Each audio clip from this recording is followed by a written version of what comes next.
একটা গুরুত্বপূর্ণ প্রশ্ন, কোথায় কি প্রাইস লিস্ট দেখা যাচ্ছে?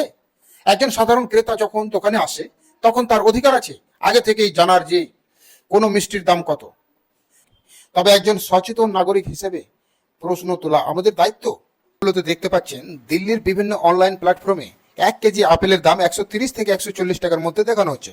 কোথায় 120 টাকা, কোথায় 130 টাকা, কোথায় 140 টাকা। কিন্তু প্রশ্ন হলো, যদি দিল্লির মতো শহরে এই দামে আপেল পাওয়া যায়, তাহলে আমাদের পশ্চিমবঙ্গের মালদা বা অন্যান্য জেলায় সাধারণ মানুষের আরো বেশি দাম দিয়ে কেন কিনতে হচ্ছে? 700 টাকার বাজার হয়ে গেছে, বুঝতে পারছেন? এই বাজারটা